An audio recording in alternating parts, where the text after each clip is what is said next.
The day I inherited my Aunt Helen's law practice, my husband's family didn't even try to hide their disappointment. A small-town law office in Millbrook, population 3,247, was hardly the glamorous inheritance they'd been expecting from my eccentric aunt who never married, but somehow always seemed to have money. A law office? Victoria Peters examined the dusty waiting room with the same expression she'd use for a gas station bathroom. "Rachel, darling, you can't seriously be considering keeping this place." I ran my hand along my aunt's solid oak desk, remembering countless afternoons spent here as a child, watching her work with an intensity that made even hardened corporate lawyers nervous. "Actually, I am. Aunt Helen built something special here." "Special?" My husband James snorted, adjusting his designer tie. "It's a dump in the middle of nowhere. The furniture alone is probably older than both of us combined." He wasn't wrong about the furniture's age. Every piece in Helen's office had history. The Victorian desk, the leather chairs, the massive bookcases filled with leather-bound volumes. Even the oil painting of the town's founding father that hung behind her desk had been there for as long as anyone could remember. Helen was, Victoria paused, searching for a diplomatic word, unique. "But surely she left you something more than this. Investment accounts, property? That woman always had money, even as she lived like this." She gestured vaguely at the modest office. I thought about the letter Helen had left with her will, written in her precise handwriting. "My dearest Rachel, what I'm leaving you isn't just a law practice, it's a legacy of justice. Look carefully, dear. The truth isn't always where people expect to find it." "The practice is profitable," I said, opening one of the recent ledgers. "And it serves an important role in the community." "Community?" James laughed. "Rachel, you went to Harvard Law. You were on track to make partner at Goldman & Pierce. This isn't a career move, it's career suicide." I closed the ledger carefully. James had never understood why I'd left corporate law, even before Aunt Helen's death. The 60-hour weeks, the cutthroat politics, the moral compromises, it had been slowly killing my soul. "I've made my decision," I said quietly but firmly. "I'm keeping the practice." Victoria exchanged a look with James that spoke volumes. They'd never approved of me, the scholarship kid who'd somehow snagged their precious son. My success at Goldman & Pierce had been their only consolation, proof that I could at least contribute to the family's prestige. "Well," Victoria sighed dramatically, "when this little adventure fails, don't expect us to help. James needs a wife who understands ambition, not small-town charity cases." After they left, I sat in Helen's chair, my chair now, and looked around the office. The afternoon sun filtered through the dusty windows, catching dust motes in its beams. The whole room smelled of leather, old books, and furniture polish. My phone buzzed. A text from James. "Be reasonable. Sell the practice. Come back to the city. Last chance." I turned off the phone and pulled out Helen's letter again. Something about her words nagged at me. Look carefully. What was I supposed to be looking for? The next few days were a crash course in small-town law. Helen's practice wasn't just about contracts and wills, it was about people. Her filing system was meticulous, every case documented with notes that went beyond legal details to include personal observations, family histories, connections that spanned generations. "Your aunt was a guardian angel," Mrs. Rodriguez told me when she came in to discuss her late husband's estate. "She protected people, kept their secrets safe." Secrets. That word kept coming up as I met with clients. Everyone in Millbrook seemed to have them, and somehow, Helen had been their keeper. It was during my second week, late one evening as I was organizing files, that I noticed something odd about the founding father's portrait. The frame hung slightly askew, and the wall behind it seemed different. Heart-pounding, I carefully lifted the heavy painting. Behind it was a safe, not a modern one, but an antique model that looked original to the building. Beside it was a small envelope with my name on it in Helen's handwriting. "Dear Rachel," the note read, "if you're reading this, you've started to see what others missed. The combination is the date you first told me you wanted to be a lawyer, the day you learned what justice really means." I closed my eyes, remembering. I was 12, spending the summer with Helen while my parents worked. A local farmer had come in, desperate because a big agriculture company was trying to force him off his land. I watched Helen work through the night, digging through old records until she found the document that saved his family's farm. With trembling fingers, I dialed the combination. 07 to 1598. The safe doors swung open with a whisper of well-oiled hinges. Inside were stacks of folders, each labeled meticulously in Helen's handwriting. As I began to read, my hands started shaking. This wasn't just case files. This was dynamite. Each folder contained evidence, systematic corruption involving some of the most powerful families in the state. Land grabs, environmental violations, tax fraud, all documented with Helen's precise attention to detail. And the names involved, including my in-laws, the Peters family. My phone buzzed again. James calling this time. I let it go to voicemail as I continued reading. The story unfolding in these files was incredible. For decades, Helen had been gathering evidence, building a case that could bring down an entire network of corruption. But why hadn't she used it? The answer lay in the final folder, labeled simply, "When ready."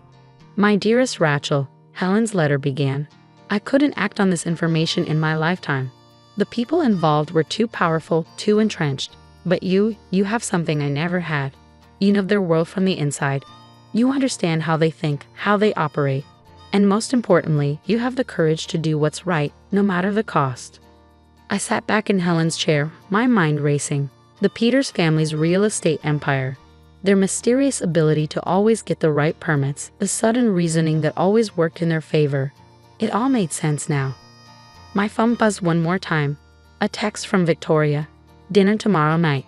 Non-negotiable. Time to discuss your future. I smiled, gathering the files carefully. Oh, we discussed the future all right, just not the one they had in mind. Tomorrow night, the Peters family would learn that some inheritances are worth more than money. Some are worth their weight in justice. And Aunt Helen, it seemed, had been playing a very long game indeed. The Peters family mansion was exactly what you'd expect from one of the state's most prestigious real estate developers. A sprawling Georgian estate with manicured gardens and a 3-car garage that probably cost more than my aunt's entire law office. I adjusted my simple black dress, the one Victoria had once dismissed as outlet quality, and checked my briefcase one last time. Helen's files were organized chronologically, each piece of evidence ready to be revealed at precisely the right moment. Rachel, darling. Victoria's voice carried across the marble foyer. So glad you could join us. James was worried you might be too busy with your small-town concerns. I smiled, accepting her air kiss. I wouldn't miss this for the world. Good evening, Rachel. Charles Peters, my father-in-law, barely looked up from his Wall Street Journal. I trust you've come to your senses about that law practice. Actually, I said, setting my briefcase beside my chair. That's what I wanted to discuss tonight. The dining room could have hosted a state dinner. Crystal chandeliers cast warm light over the mahogany table, while uniformed staff served what was probably a $1,000 bottle of wine. I've been going through Aunt Helen's files. I began watching Victoria's face carefully, found some fascinating cases, including quite a few involving Peters' development. Charles lowered his paper slightly. Helen Morgan handled some minor zoning issues for us years ago. Nothing significant. Minor? I took a sip of wine. Like the Henderson Farm rezoning in 1992, or the Riverside Environmental Impact Study in 2005. The subtle tightening around Victoria's eyes told me everything. She knew exactly what I was talking about. Ancient history, Charles wigged dismissively. Routine business matters. Routine? I opened my briefcase, extracting the first file. Like bribing county officials to change floodplain designations, or burying environmental reports showing toxic contamination. The crystal glass in Victoria's hand trembled slightly. I don't know what you think you found, but I found everything, Victoria. I laid out Helen's files one by one. 30 years of corruption, fraud, and criminal conspiracy, all documented with my aunt's remarkable attention to detail. James, who had been unusually quiet, finally spoke. Rachel, whatever you think you have. What I have, I cut him off, is enough evidence to send half the Peters family to prison, including proof that you knew about the asbestos in those low-income housing units you developed last year. Charles's face had gone from red to white. Now see here. No, you see. I stood, my voice carrying in the suddenly silent room. For decades, you've been building your empire by destroying people's lives, small farmers, working families, elderly retirees, anyone who stood in your way. Those people were compensated, Victoria said weakly. Compensated? I laughed. Like the Rodriguez family, whose grandmother died of cancer from the contaminated water you covered up, or the Henderson children, who lost their college funds when you forged their father's signature on those transfer documents? What do you want? Charles's voice was cold, calculating. Money? A position in the company? I want justice. I pulled out Helen's final letter. My aunt spent 30 years building this case, knowing she couldn't fight you directly, but she could prepare for someone who could. You destroy your own family? James demanded. Your marriage? Family? I turned to him. The moment I found evidence of murder in these files, you stopped being family. Victoria's wine glass shattered on the floor. Murder? What murder? The Henderson case wasn't just about land fraud, I said quietly. Mr. Henderson didn't die of a heart attack the night before the court hearing. Helen found the proof that Charles hired someone to make sure he never testified. The silence that followed was absolute. Even the staff had frozen in place. You're bluffing, Charles said, but his voice shook. I pulled out my phone, playing a recording. Charles's voice, 30 years younger but unmistakable, discussing payment for a permanent solution to the Henderson problem. Helen had copies of everything stored in multiple locations. I continued. If anything happens to me, it all goes public. The FBI, the media, everyone. What do you really want? Charles asked again, his empire crumbling before his eyes. I laid out a thick document on the table. Full confession, complete restitution to every family you've wronged, and Peter's development transfers control of all of its properties to a community trust, which will ensure affordable housing and environmental cleanup. You'll destroy decades of business. You destroyed decades of lives. I cut him off. Sign the papers, or I start making calls. The next hour was a blur of signatures, tears, and recriminations. Victoria collapsed into her imported Italian sofa, while James alternated between begging me to reconsider and threatening legal action. But Charles knew he was beaten. Helen's evidence was too thorough, too damning to fight. By midnight, it was done. Peter's development would be transformed into a community benefit corporation. Every family they'd wronged would be compensated, and Charles Peters would face justice for Tom Henderson's death. As I left the mansion for the last time, Victoria called out weakly, "We gave you everything. Position, status, a place in society." I turned back. "No, Victoria, you gave me nothing. But Aunt Helen, she gave me something priceless. The chance to do what's right." The next few months transformed Millbrook. As the truth emerged, more victims came forward. Helen's files helped prove every case, every claim. Peter's developments, luxury developments, became affordable housing. Contaminated land was cleaned up. Families received compensation that changed their lives. James filed for divorce, of course. The society pages buzzed with speculation about the Peters family's charitable reorganization of their business empire. Only a few people knew the full truth, that a small-town lawyer had spent decades building the case that would finally bring justice to her community. I kept Helen's office exactly as it was, down to the painting hiding the safe. But now that office represents something more. Proof that sometimes the most valuable inheritances aren't measured in money, but in the power to right old wrongs. 1 year later, I sat at Helen's desk, my desk now, reviewing a new case. A young farmer was fighting a big corporation trying to seize his land through questionable means. I smiled, opening my laptop to begin research. On the wall, Helen's painting hung straight and true, hiding an empty safe. Its contents had served their purpose, but its legacy lived on in every case I took, every wrong I helped right. Mrs. Rodriguez stopped by with homemade tamales, just as she used to do for Helen. "Your aunt would be proud," she said, looking around the unchanged office. "You're carrying on her real work." I thought about the letter Helen had left me, now framed on my wall. The truth isn't always where people expect to find it. She was right. Sometimes it's hidden behind paintings in small-town law offices. Sometimes it's buried in decades of careful documentation. And sometimes it's in the simple act of choosing justice over power, right over might. The Peters family had thought Aunt Helen's inheritance was worthless. They never understood that some legacies are worth more than all their mansions combined. As for me, I kept the painting, the safe, and most importantly, the promise I made the day I discovered Helen's files, to never stop fighting for justice, no matter how powerful the opposition. After all, as Helen always said, the law is meant to protect the weak from the strong, not the other way around. And in a small office in Millbrook, that principle lives on, one case at a time. The annual Bennett family gathering was in full swing at Aunt Patricia's mansion, crystal glasses clinking as everyone celebrated their latest achievements. I sat quietly at the corner of the massive dining table, watching my relatives compete to outshine each other with tales of their success. I'm Madeline Bennett, though in my professional life I go by MJ Bennett. At 33, I was the family's greatest disappointment, the one who walked away from the prestigious Bennett Consulting Group to start my own company. Or as they like to call it, my little side project. Did you hear about Charles's new partnership? Aunt Patricia's voice carried across the table. Youngest partner ever at Goldman Sachs. Now that's what I call achievement. My cousin Charles raised his glass, basking in the attention. He'd been writing that partnership announcement for months, though anyone who actually knew Wall Street understood it was more about his last name than his abilities.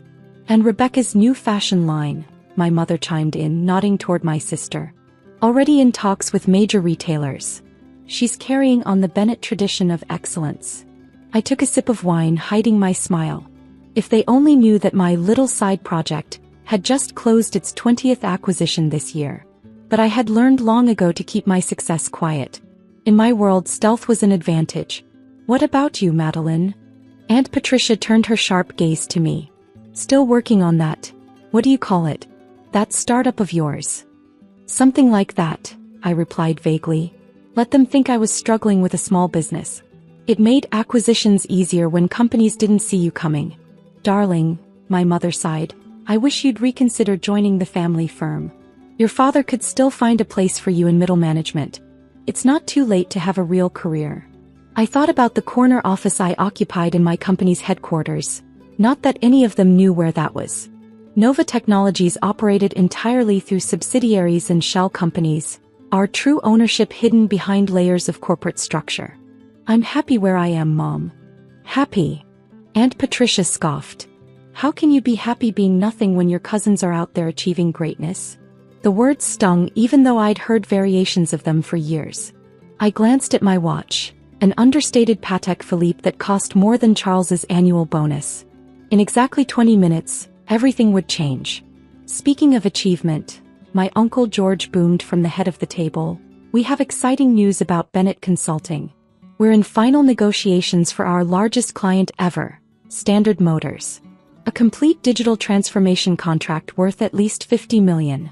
My cousin James, now a senior VP at Bennett Consulting, couldn't contain his smirk. Actually, Uncle George, the latest projection is closer to $70 million. Once we finish the acquisition of Thomson Digital, we'll be the only firm capable of handling Standard's full portfolio. I kept my expression neutral even as my phone buzzed in my purse. That would be my team confirming that everything was in place. Poor James had no idea that Thomson Digital had quietly been a Nova Technologies subsidiary for the past 3 months. Now that's real business, Aunt Patricia declared, shooting me another condescending look. Not these little internet startups that anyone can throw together. If they only knew that Nova Technologies was about to become one of the largest tech consulting firms in North America. We'd spent years acquiring smaller companies, integrating their technologies, building something revolutionary while staying completely under the radar. How is your business doing, Madeline? My sister Rebecca asked with fake concern. Still working from that small office downtown? That small office was actually a front. A deliberately modest space we maintained for meetings with companies we planned to acquire. Our real headquarters occupied the top 10 floors of a downtown skyscraper, though it was owned through a holding company with no visible connection to me. It pays the bills, I said mildly, checking my watch again. 15 minutes. Bills. Charles laughed. What bills? That studio apartment you rent? The used car you drive? Come on, Maddie, it's time to grow up and join the real business world. I thought about my penthouse in the city, my house in the Hamptons, the private jet I kept at a small airfield outside town. All carefully hidden under corporate ownership, all part of the elaborate smokescreen I'd built. The real business world isn't always what it appears to be, I said carefully. Oh, spare us your startup wisdom, James rolled his eyes. While you've been playing entrepreneur, we've been building something substantial. The Standard Motors contract will make Bennett Consulting the biggest player in digital transformation. 10 minutes now. I took another sip of wine. You know, my father spoke up, it's not too late to be part of this, Madeline. The Standard Motors project will need managers at all levels. Even someone with your limited experience could find a role. I thought about the documents waiting to be signed, the press releases ready to go, the carefully orchestrated sequence of events that would transform both our companies. Thanks, Dad, but I think I'll stick with what I'm doing. Which is what, exactly? Aunt Patricia demanded. None of us even knows what your company does. At least the rest of the family has real achievements to share. 5 minutes. Sometimes the biggest achievements are the ones you don't see coming, I said quietly. Please, Charles snorted. The biggest deal you've ever handled probably wouldn't cover my monthly car payment. If he only knew about the billions in acquisitions I'd orchestrated over the past 5 years. The technologies we'd developed, the patents we held, the innovations we'd quietly revolutionized. 2 minutes. I just worry about you, dear, my mother sighed. Everyone else is doing so well and you're still, well, still a nobody, Aunt Patricia finished with a smirk. 1 minute. I set down my wine glass and straightened in my chair, watching the doorway. Right on schedule, my assistant Julia appeared, looking perfectly professional in her tailored suit. The family barely noticed her entrance. They never paid attention to the help. Excuse me, Julia's voice cut through the chatter. Madam CEO, I apologize for the interruption, but the $100 million acquisition is ready for your final approval. The Thomson Digital Board is waiting for your signature. The silence that fell over the dining room was absolute. Every head turned toward me, expressions ranging from confusion to disbelief. Thomson Digital? James choked out. But we're supposed to. Thank you, Julia, I said calmly, standing up. Please inform the board I'll be there shortly. And make sure the press releases are ready, both for the Thomson acquisition and for our new position as majority shareholder in Bennett Consulting Group. The sound of my aunt's wine glass shattering on the marble floor was particularly satisfying. Sometimes the best revenge isn't telling people they're wrong. It's waiting for the perfect moment to show them. And my moment had finally arrived. The Bennett family boardroom looked exactly as I remembered it. All mahogany and pretension, with oil paintings of pastos lining the walls. My father's portrait hung at the end, though he looked much younger in the painting than the shell-shocked man who now sat at the head of the table.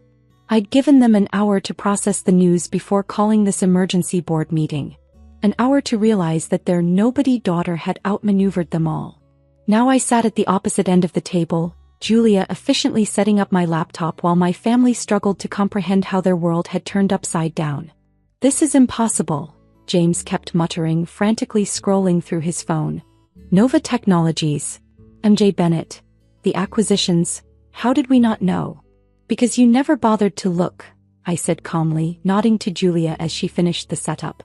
You were so convinced I was a failure that you never considered I might be building something bigger than Bennett Consulting could ever imagine. But Thomson Digital, my father's voice cracked. We had a deal with them. We were going to. You had a preliminary agreement, I corrected him. With a company that Nova Technologies already owned. Through a subsidiary that you never bothered to investigate because you were too busy celebrating your imaginary victory. Aunt Patricia, who had insisted on attending despite not being on the board, found her voice. You deliberately deceived your own family. Worked against our interests. How could you? I smiled, remembering all the times she'd called me a nobody. I didn't work against anyone's interests.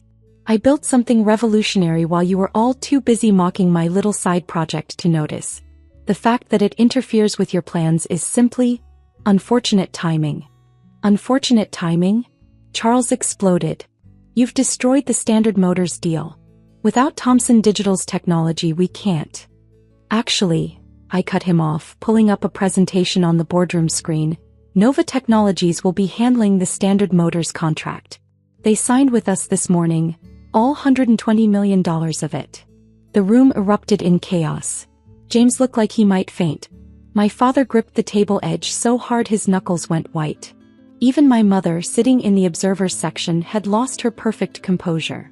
"Let me explain how this is going to work," I continued over their protests. "Nova Technologies now owns controlling interest in Bennett Consulting Group. We'll be restructuring the leadership, modernizing operations, and implementing actual innovation instead of relying on the family name to win contracts." "You can't do this," my father declared, but his voice lacked conviction. "The board won't." "The board already has," I nodded to Julia, who distributed documents to each member. "Your outside directors voted 2 hours ago. They seem quite impressed with Nova's track record of turning around underperforming consulting firms." "Underperforming?" James sputtered. "We're one of the largest." "You were," I corrected him. "Until you started losing market share to more innovative competitors. Your client retention rate has dropped 40% in the past 3 years. Your technological capabilities are at least 2 generations behind. The only thing keeping you afloat was your reputation, and even that was fading." I clicked to the next slide, showing Bennett Consulting's declining metrics. While you were all celebrating your imaginary successes, I was building a company that actually delivers results. Nova Technologies has a 98% client retention rate, cutting-edge proprietary technology, and a culture of real innovation, not just family connections. "And now you're what?" Aunt Patricia's voice dripped with venom. "Going to fire your own family?" "No one's getting fired," I said calmly. "But there will be changes. James, you'll be stepping down as VP. Your recent decisions have cost the company millions. Charles, your position is safe, but you'll be reporting to our new head of strategy." "Dad." I met his eyes across the table. "It's time to retire." My father seemed to age years in seconds. "All this time, while we thought you were failing, I was succeeding beyond anything you could imagine," I finished for him. Nova Technologies isn't just bigger than Bennett Consulting, we're bigger than the top 5 consulting firms combined. We own 37 companies across 4 continents. Our technology patents alone are worth billions. "Why?" my mother asked quietly. "Why hide it all? Why not tell us?" I thought about all the family dinners where they'd belittled my choices, all the holidays where they'd treated me like a cautionary tale. Would you have believed me? Would you have treated me any differently? Or would you have tried to take control just like you've tried to control everything else in this family? No one had an answer for that. "The press release goes out in 1 hour," I continued. "Bennett Consulting Group will become a subsidiary of Nova Technologies. The family name stays, it still has some value, but the leadership changes immediately." "And what about us?" James asked, his arrogance finally broken. "What happens to the family?" I stood up, smoothing my jacket. "That depends on you. Those who can adapt, who can prove their actual value beyond their last name, will have a place in the new organization. Those who can't." I shrugged. "There's always room in middle management." Julia appeared at my side. "Madam CEO, the Standard Motors implementation team is waiting for your call. And the Thomson Digital Integration Plan needs your approval." "Thank you, Julia." I gathered my things, pausing at the door. "One last thing. All those years when you thought I was nothing, I was actually building everything. Remember that the next time you decide to judge someone's worth by their title or their name." That evening I sat in my real office, the one they'd never seen, looking out over the city lights. The press release had gone out, and business news was exploding with headlines about the hidden tech giant and the secret Bennett success story. My phone buzzed constantly with messages from family members, ranging from apologetic to angry to sycophantic. I ignored them all, focusing instead on the actual work of running my empire. Julia knocked on my door. "The family's stock just lost 30% of its value on the news of the restructuring. Your cousin Charles is trying to schedule an urgent meeting." I smiled, remembering his smug face at dinner. "Tell him to go through proper channels. I'm busy running a real business." "Also," she added with a slight smirk, "your Aunt Patricia is in the lobby demanding to see you. She seems quite upset about the new company car policy." "Let her wait," I said, turning back to my work. "I've got a $100 million deal to implement." Success, I've learned, isn't about proving others wrong. It's about proving yourself right in ways they never imagined possible. While they were busy mocking my choices, I was busy building an empire. While they celebrated their small victories, I was achieving things they couldn't even comprehend. My phone buzzed again, a text from my father. I never saw it. Any of it. I'm sorry. I typed back. That was the point. Because sometimes the best revenge isn't telling people they're wrong. It's showing them just how right you've been all along. And sometimes the greatest success story is the one no one sees coming until it's already won. Julia appeared again. Standard Motors CEO is on line 1. And the new board members are ready for their orientation. I nodded, picking up the phone. Time to go back to running the company that no one had believed I could build. After all, I had an empire to run, all $100 billion of it. Sometimes being a nobody is the perfect cover for becoming somebody they never saw coming. Absolutely not. My father's fist came down hard on his mahogany desk, making the family photos rattle. No daughter of mine works in tech. The Anderson name means something in this city. I stood my ground, clutching my MIT acceptance letter. At 18, I'd already mapped out my future: computer science, artificial intelligence, the cutting edge of technology. But in the Anderson family, tradition wasn't just valued. It was mandatory. Dad, please. This is what I want to do. What I'm good at dash. What you're good at. He scoffed, gesturing to the wall of portraits behind him, 3 generations of Anderson lawyers. You're good at following in your family's footsteps. Law school, joining the firm, maintaining our legacy. That's what you're good at. My mother sat quietly in the corner, twisting her pearls, her nervous tell. Olivia, darling, your father's right. Tech is so unstable. Not suitable for someone of your background. My background? I laughed bitterly. You mean my trust fund? The one you're threatening to cut off if I don't go to law school. Don't be dramatic, my father snapped. We're not threatening anything. We're guiding you toward your proper path. The path every Anderson has taken. Except it wasn't every Anderson. My older brother Marcus had escaped to Europe years ago, choosing art over law. They'd disowned him so completely his name was never mentioned at family gatherings. Now it was my turn to choose. I'm going to MIT, I said quietly. With or without your support. My father's face turned an alarming shade of red. Then you're no daughter of mine. Get out. And don't come back until you've come to your senses. I walked out of his office that day with nothing but my acceptance letter and the coding skills I'd taught myself in secret. My trust fund, my car, my family name, all stripped away because I dared to dream differently. That night, I sat in my tiny rented room, the cheapest I could find near campus, and made myself a promise.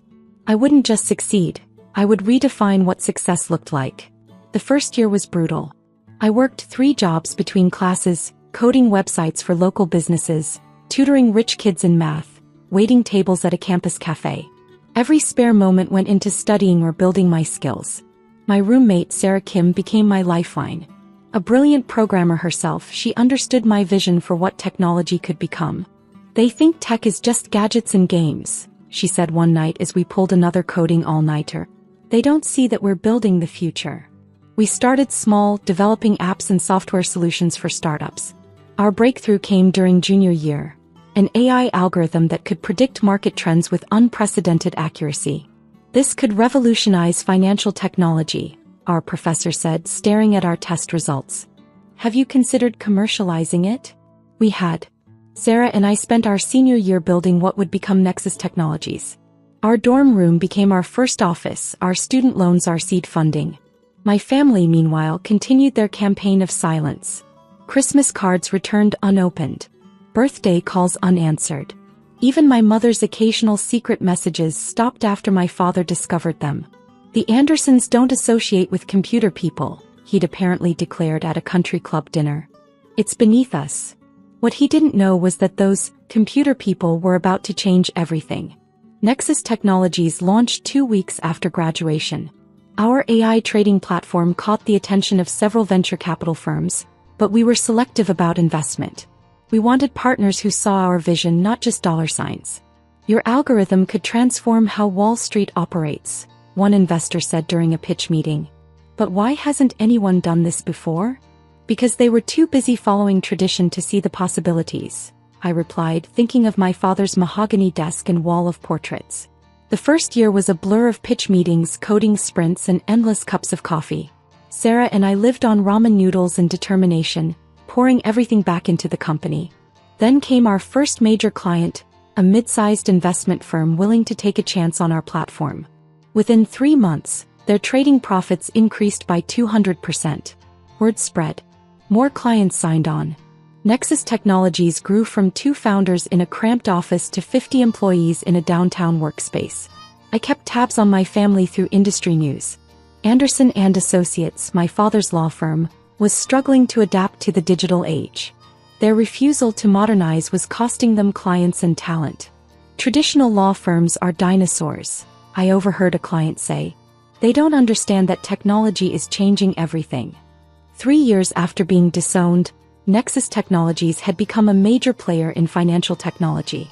Our AI platform was handling billions in trades daily. Sarah and I moved the company to a sleek office tower with a view of the city. I still lived simply, drove a modest car, kept my success quiet. Not out of shame, but because I was building something bigger than wealth. I was proving that innovation beats tradition every time. The tech press started noticing.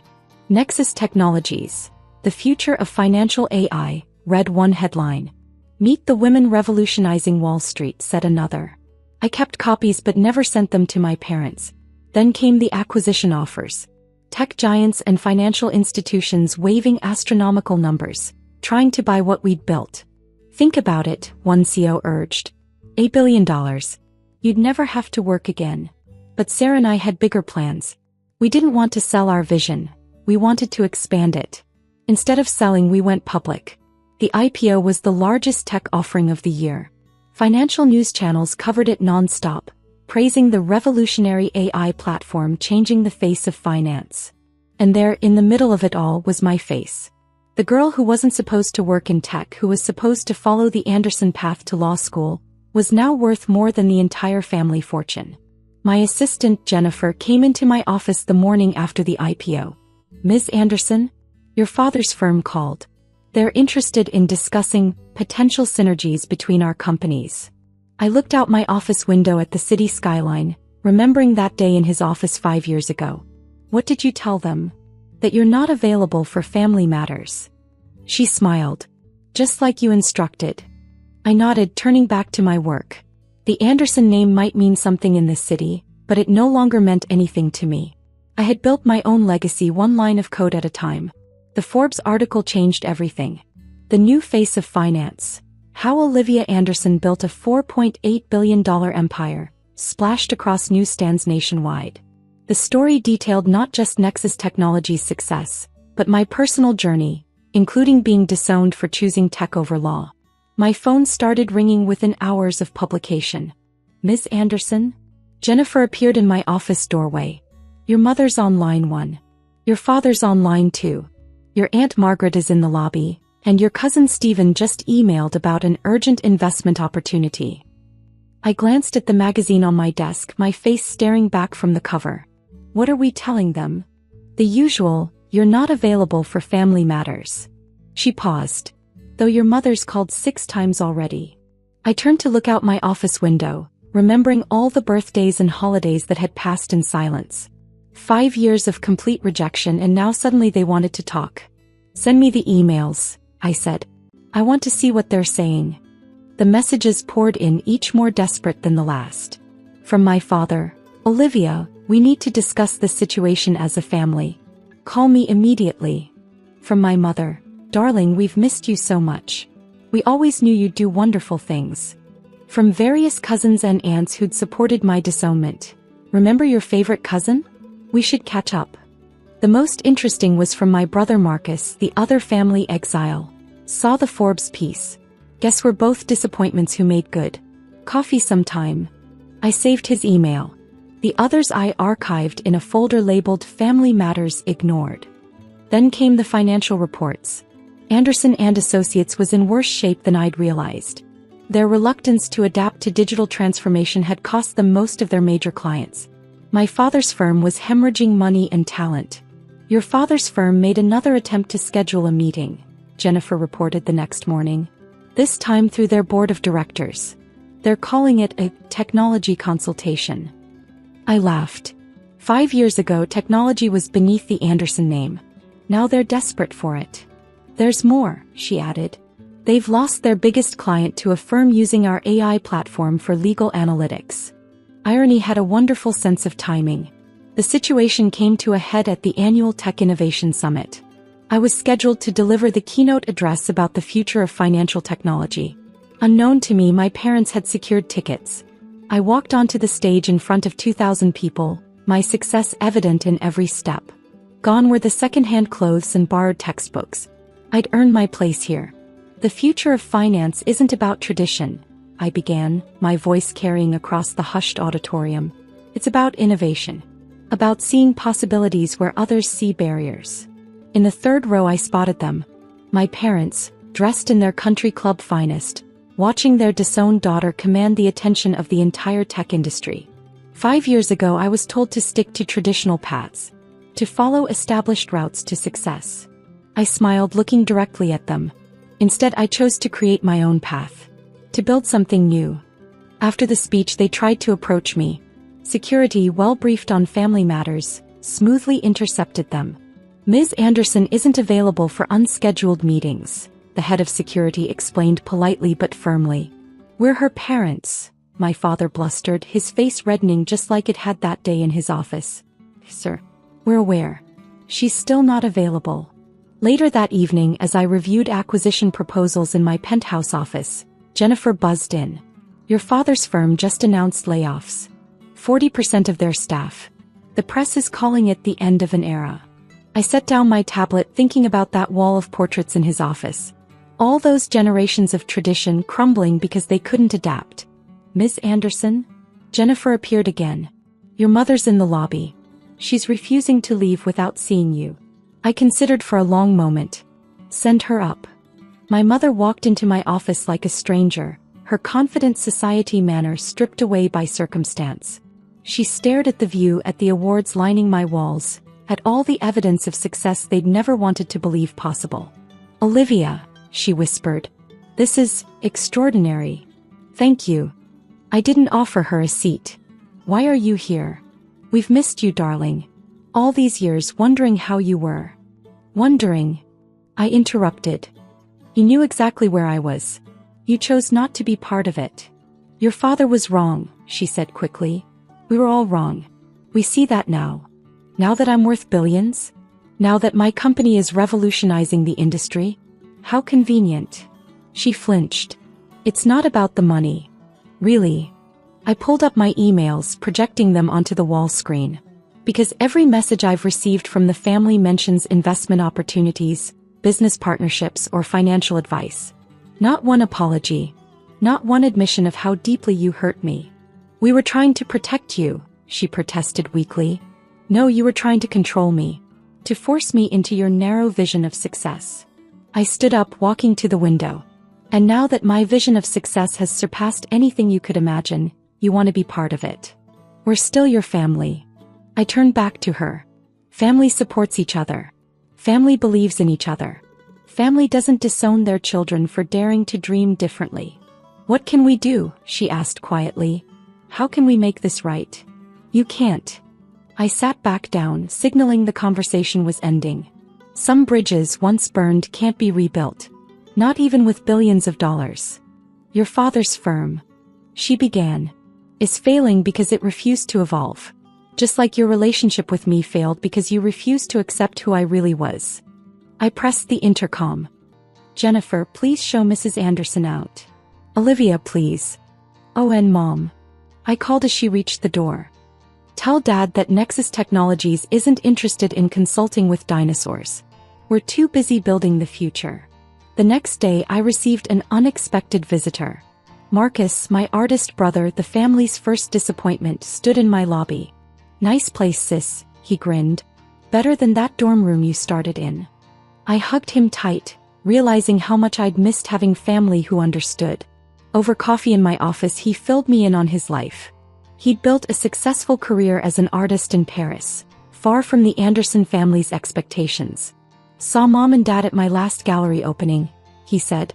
They tried to take credit for my success, claimed they'd always supported my artistic pursuits. I laughed. Let me guess, right after the New York Times called you a modern master? Exactly. He grew serious. Don't let them do that to you, Liv. Don't let them rewrite history now that you're successful. I won't, I promised. But I might be interested in supporting a certain artist's next exhibition. We spent the afternoon catching up, two Anderson disappointments who'd built their own paths to success. The next week, Forbes published a follow-up article, The Anderson Innovation: How Two Siblings Rejected Tradition and Reformed Their Industries. The photo showed Marcus and me in my office, both smiling, both successful, both free from the weight of family expectations. My parents' reactions were predictable. More calls, more emails, more attempts to insert themselves into our success stories. But they'd lost their power over us. We'd proven that the Anderson name wasn't about following tradition, it was about having the courage to break it. I kept my mother's pearls, the ones she'd nervously twisted that day in my father's office. They sit in a display case in my office, next to the MIT acceptance letter that changed everything. Below them, a simple plaque reads, "Success isn't inherited, it's innovated." The Anderson and Associates building was sold the following year, unable to survive in a world they'd refused to understand. I bought it through a subsidiary, planning to turn it into a tech incubator for other dreamers who dared to think differently. The first thing I removed was that wall of portraits in my father's old office. In their place, I hung a single photograph, the Forbes cover showing Marcus and me, proof that sometimes the greatest success comes from disappointing the right people. My assistant still answers every family call the same way. Ms. Anderson isn't available for family matters. But now it's not because they disowned me. It's because I chose to disown their vision of success and build my own. And that's worth more than any inheritance they could have offered.